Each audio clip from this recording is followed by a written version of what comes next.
The Placing You First podcast begins in less than 20 seconds.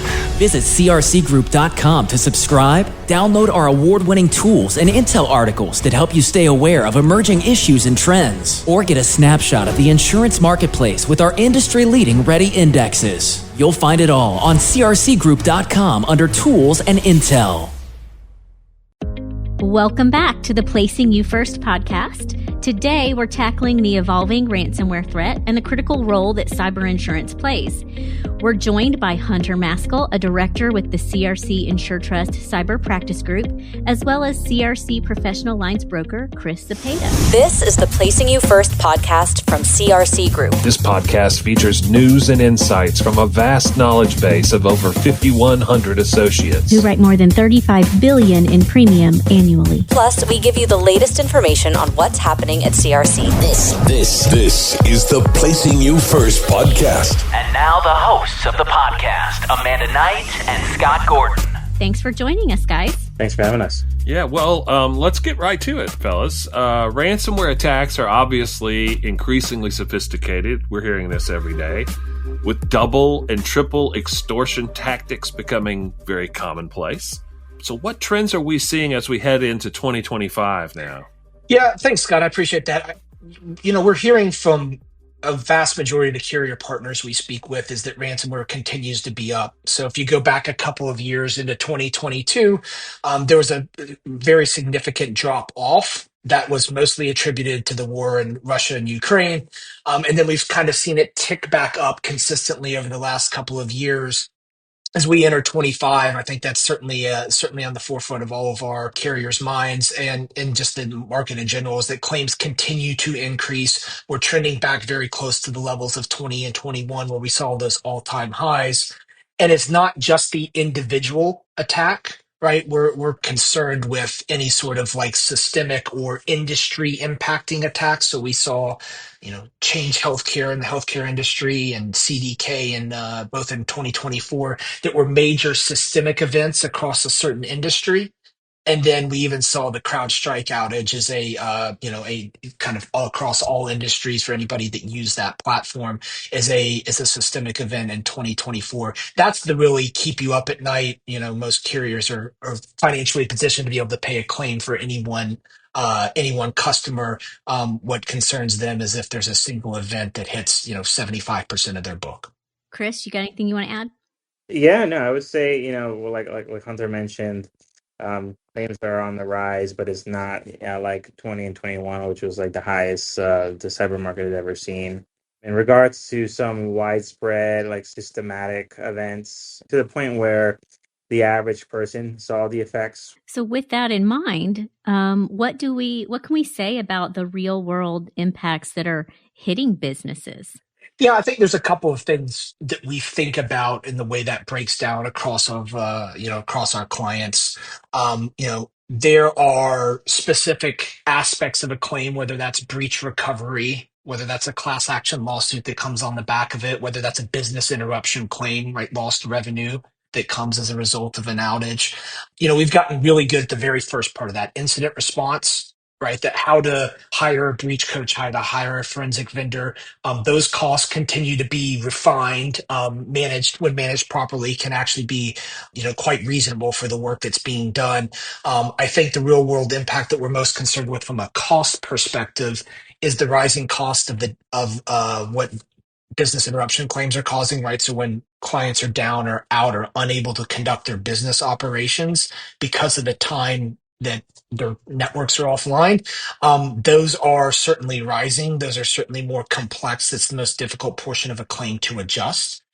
And then when we get into class actions, we're seeing a significant rise in the amount of litigation or regulatory investigations that happen on the back end of a ransomware attack, or even not a ransomware attack in instances where it's just data theft. Quite often, if you have to notice any reasonable size of population that their data could have been compromised, you're seeing a class action, filed within a week or 2 weeks after that. And quite often, several of those that are going to end up being consolidated into a single matter. So we're seeing all of those things fit together for our clients to say, we're getting better at the incident response, but the longer the tail exposure that starts to exist, which is business interruption claims and the actual litigation that follows on the back end of this, or the regulatory investigation on the back end of this, those things are driving costs up in the cost of a claim for our clients and are really becoming a little bit more tricky in terms of, okay, what's the proper amount of limit to buy? How do we ensure that we are protecting ourselves and not leaving any risk uninsured? I think the last thing to think about is okay, we talked about that increase in the size of the claim. What does that mean for me in terms of real world impact on my premium? Despite all of that, the market remains relatively soft, which means it's a buyer's market. There's favorable terms and conditions for our clients out there to be had. There's a lot of competition for our business. While we're having a rise in claim and have continued over the last couple of years to see that, we're not seeing a corresponding change in pricing and a great restriction in coverage. But you don't have to be, a real, market expert or real market savant to see that those two things can't continue in perpetuity forever. Can't have a rise in claims and a decrease in pricing forever. So there will be an inflection point, and that will be a very real world impact. I think what we are all most concerned with is not going back to the pricing experience of 2020 and 2021, which was, here's your 50% increase and it doesn't matter what you're doing, or here's your 100% increase and it doesn't matter what you're doing. I think this time around, we've gotten a lot better at risk analysis, risk selection as an industry, which will allow us to be a little bit more targeted. We've already seen the first couple of those, maybe an insurance company stepping out and saying, we need a little bit of rate in this portion of our book, but the rest of it still performing well, and we're still healthy, and we're still open for competition there. So there's just different ways that this, whenever the next firming of the market cycle happens, there's a lot of reasons to think it won't look like the last one. For businesses, a way that a claim would affect them beyond, what they may think that being obvious would be, I think forensic investigations can be a bit more expensive, especially for a slightly more complex insurer than maybe they realize, especially if they don't have a tool like EDR where they can pinpoint a lot more data of how a bad actor accessed their network. It may be a land fee to try to find out if the bad actor is still involved or not. And the more complex the larger the network, the more time and money it may take. For a smaller business, maybe it would be any kind of business interruption concern, especially where margins are very thin, or is there an online, a large online presence where their customers are unable to use their services or buy their inventory. It can be quite sizable if they don't have a fast acting solution, either through a carrier or through a vendor. It can add up pretty fast in ways that they wouldn't have imagined. Clearly, ransomware can deal a devastating blow to any business, big or small. And I know that we've touched on this a little bit previously, but what proactive steps can businesses take to strengthen their defenses? There's a ton of different things that exist in the industry to help an insured become a more valuable risk, in terms of insurance premiums coming down, which is something we're all very partial to, but also just what makes them more secure.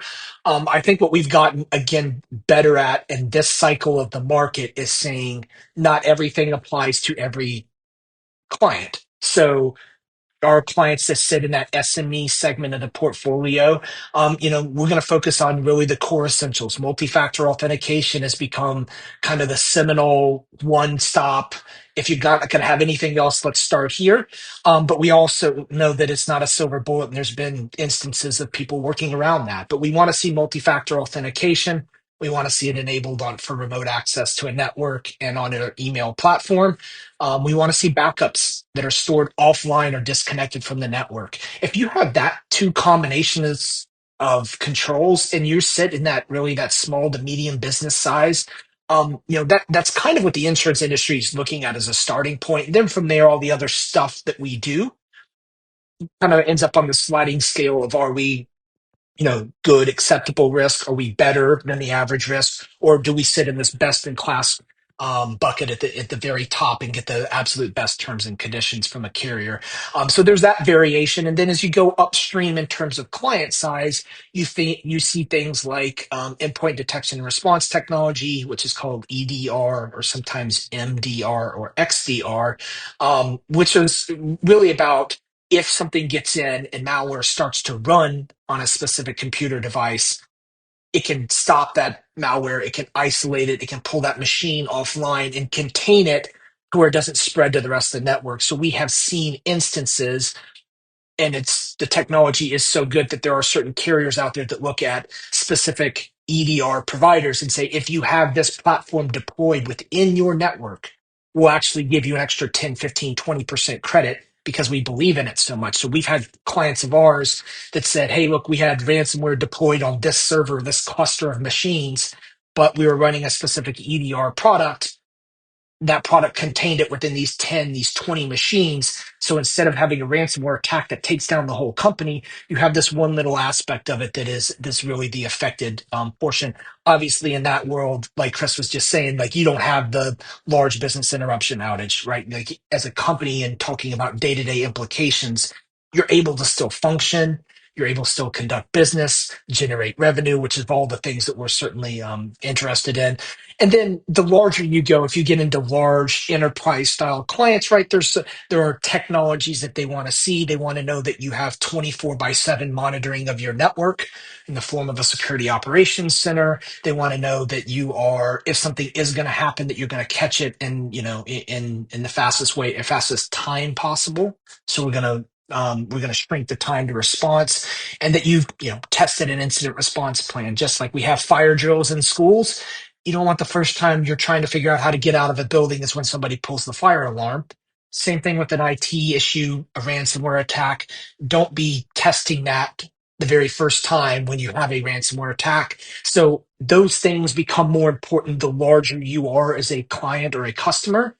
But insurance companies, once again, have gotten really good at discerning, okay, this is this size of risk. These are our expectations. And because they've been so clear in their messaging, we, myself, Chris, when we come to a client, we can say, hey, your industry class, your size in terms of revenues or employee count, we can intersect those two things and say, this is very clearly what the insurance industry will expect of you.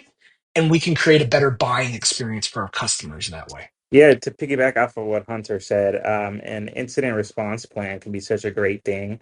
A lot of business owners or CTOs have said a day of a breach has been one of the worst professional days of their career. So to have a little bit of knowledge of what to do, who to call, who to email when you have such a dramatic situation unfolding is a great peace of mind and preparation for a business, no matter the size.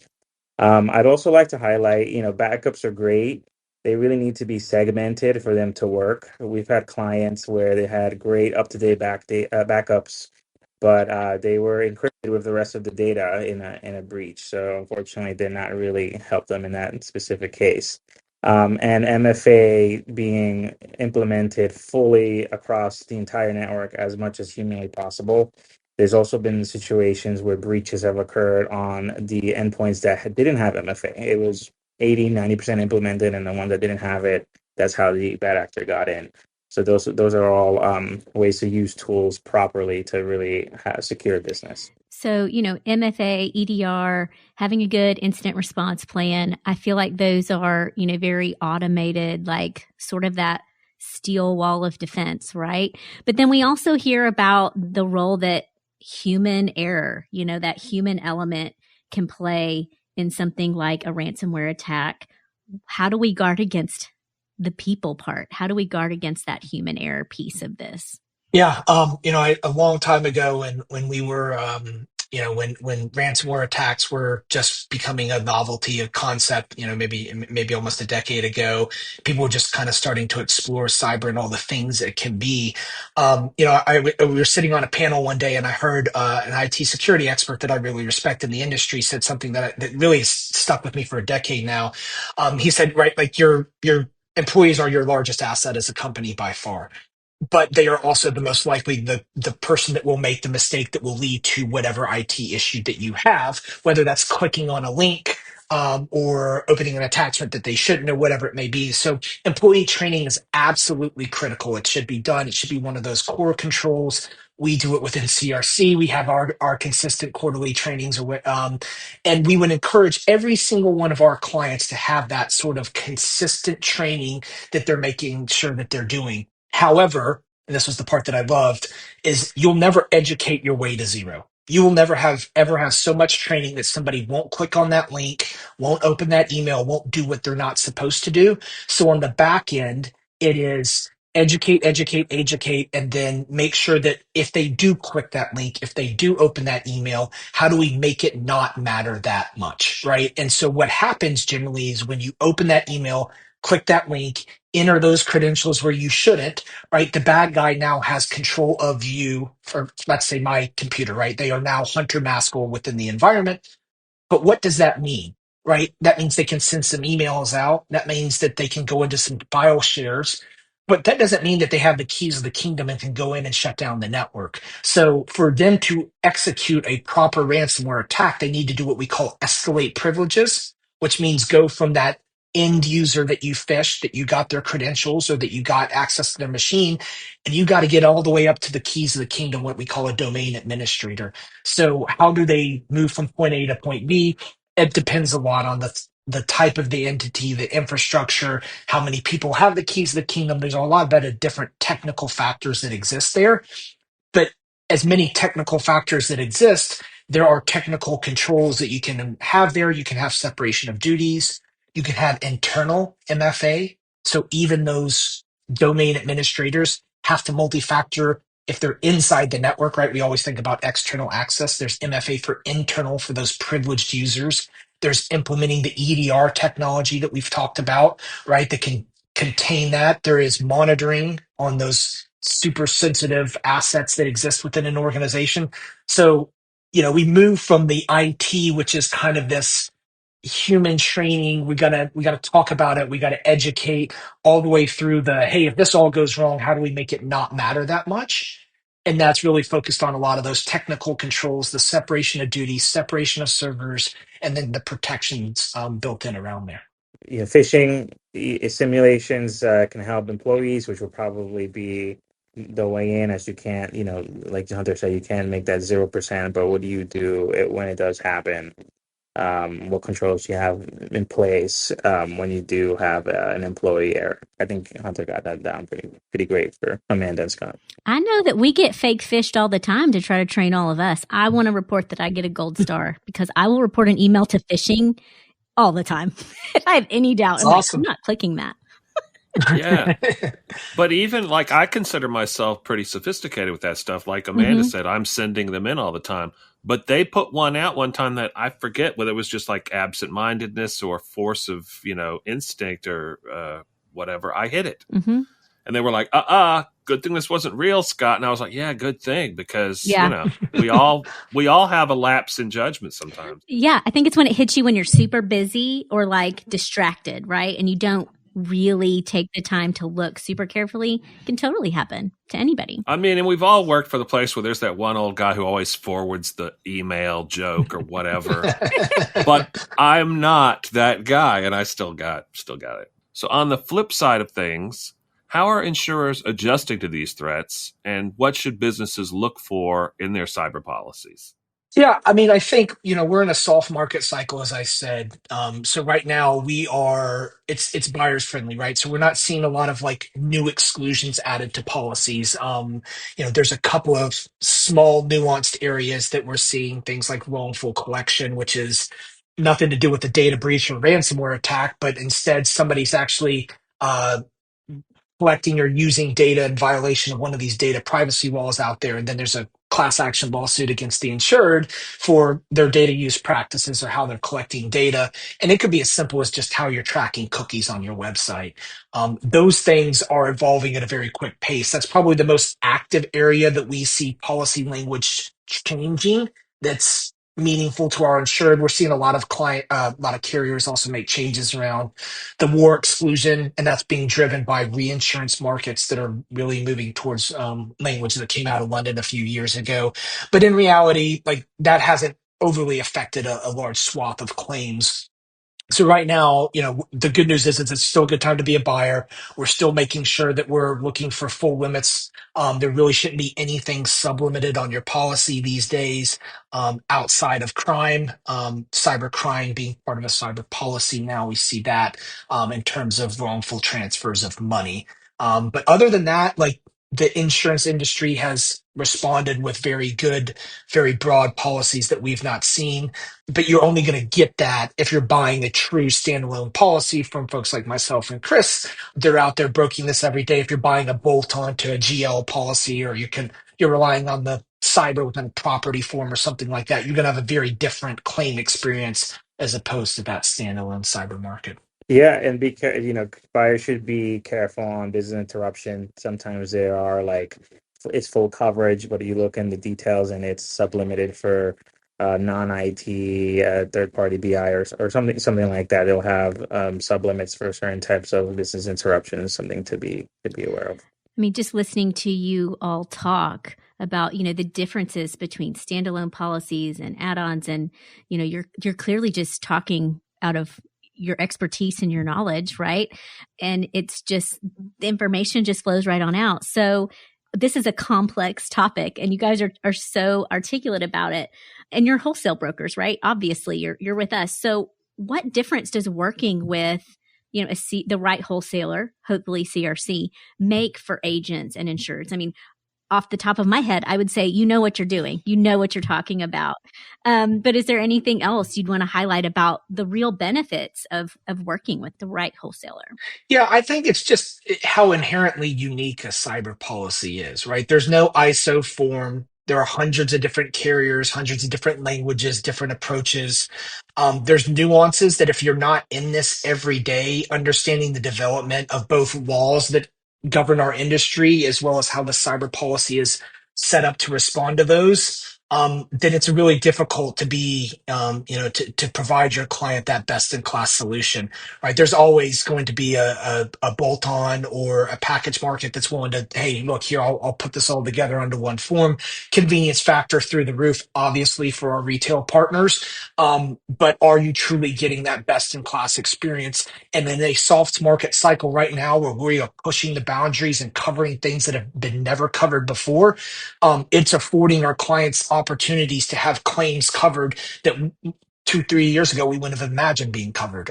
So there's the ability to have that push forward, and I mentioned it before, but I'm going to double down here to say probably the single most active area of coverage that we are seeing changes in, and therefore importance to understand and know, is that non-breach or non-attack violation of a data privacy law. So what I'm doing with the data I'm collecting from my customers violates data privacy laws, and I get sued, and there's no data breach, there's no ransomware attack. How does my insurance policy respond?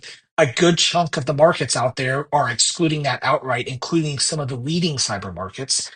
Then there's some people that do defense, some people that do a sublimit, some people that tie it to how the individual client writes their privacy policy, who knew about violations internally. There's all these different nuances to it. But with the amount of class actions that are out there, it's super important to understand that nuance. And unless you're reading how these laws are structured and then how the policies are structured to respond to those laws, it's really, really difficult to be in that. So that's why we really dive into the expertise level of what we do, as opposed to looking at this from a generalist state and saying, look, I know that this particular carrier has always done a really good job on my GL, my property, and I'm going to give them a shot at the cyber. And on top of not having any kind of ISO forms, different carriers use different names for the same coverage. So, having the traction and experience with the carriers really helps being able to compare the quality of coverages and the type of coverages that a one policy would have from another. There's kind of niche cyber coverages that maybe are not as common depending on the exposure of a client. Like, is there a BIPA, biometric exposure? Do they do any pixel tracking, right? Like, how important is that wrongful collection coverage for this particular client? So things like that are important that you need a specialist to kind of help highlight those exposures. Are there any other final thoughts you guys want to add? Anything on how businesses can stay ahead or any other items? For me, it's just a really exciting time to be in this industry. I joined the cyber world in 2006, so I'm coming up on 20 years here of doing this. But it's just never been this unique instance of it, right? Like it feels like we got our arms around everything that was ransomware related, got a really good policy, really good approach to responding to that. And now it's a lot of these non-breach class action claims, and then it's these. Okay, well, crime is fully into the cyber world now too. What are we doing to make sure that our clients are covered for large transfers of money or wrongful transfers of property and not money? Like, can that be covered? So like, there's just all these interesting nuances of coverage that have come up and developed. And then we've obviously got we haven't talked about it on this podcast as much, but the overlay of AI and how that's going to fit into everything that's going on. We haven't really seen any of the carriers step out and do anything from like a restrictive standpoint. We've seen a couple of carriers add affirmative grants that probably didn't really make much of a difference in the terms of the coverage. But like, it's nice to see, hey, we're affirmatively covering anything that was AI driven on the policy as well. For me, the most important thing that we do for our clients is to sit down, look at a risk, make sure that the client understands what we see their exposures as. Chris and I see thousands and thousands of these a year.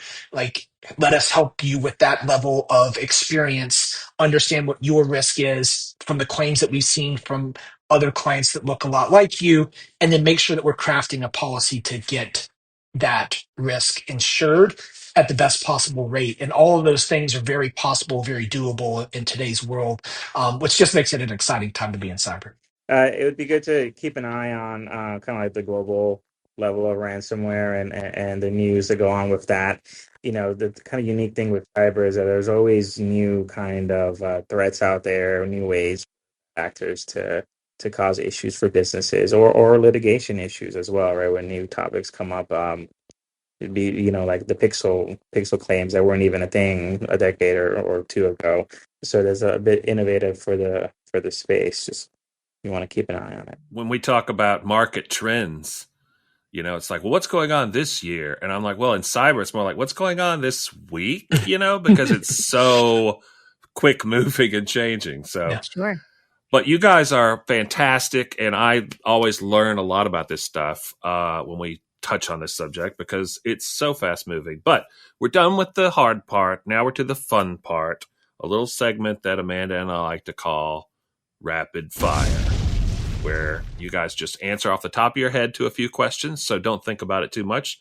Just go with what from the hip. Our first question: if you could have an unlimited supply of one thing only, what would it be? Pizza. Yeah. Well, I'll join him, and I'd say good red wine. And I think those two things could go together. Absolutely. There you go. Solid answers. All right. So originally this was going to be a holiday-related issue. Yes. Episode, rather. And the holidays are up on us, guys. They're coming up in just 11 short months from now. The holidays will be upon us. So what's your favorite holiday, though, year-round? What is it that you look forward to the most? July 4th, and it's not even close for me. You're on the other side of 7/1, and that's the biggest reason in insurance to celebrate. I like it. Very topical. Fair enough. Maybe Thanksgiving for me, just because it's kind of like the kickoff to the real winter, holiday season. Thanksgiving to all the beginning of it. I mean, it's a holiday surrounded by food. You don't have to worry about like buying anybody presents. I get it. I agree. I like Thanksgiving. It's usually warm and fuzzy. And our final question: one subject you would like to learn more about, not insurance related, though, not insurance related. For me, it's pilots and flying. I think just the fact that that size of anything can fly is just mesmerizing to me. Always has been. Sure. Yeah, marine biology for me. Just really like ocean life.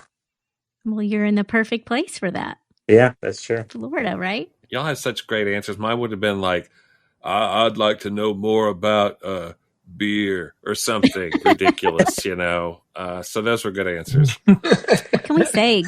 We're surrounded by really smart people. I know they're so intelligent, and they actually bring so much to CRC and the people everywhere that work with us. Yes. Well, Hunter and Chris, thank you so much for joining us today. This was a fun one. If you're a listener, don't forget to subscribe and share. There is actually also a written companion piece that you can find that came out before this podcast episode. It's on the CRC website at crcgroup.com under Tools and Intel. You can also reach out to your CRC Group broker for more tailored advice and guidance. Providing current insights into the marketplace is just one more way CRC Group is placing you first. We'll see you next time.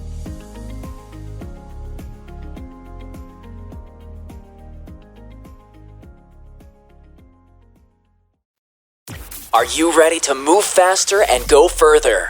Take your career to the next level. Join Team CRC to gain access to best-in-class tools, data, exclusive programs, and more. Send your resume to resumes@crcgroup.com and read testimonials from recent hires on LinkedIn. Search for CRC Group.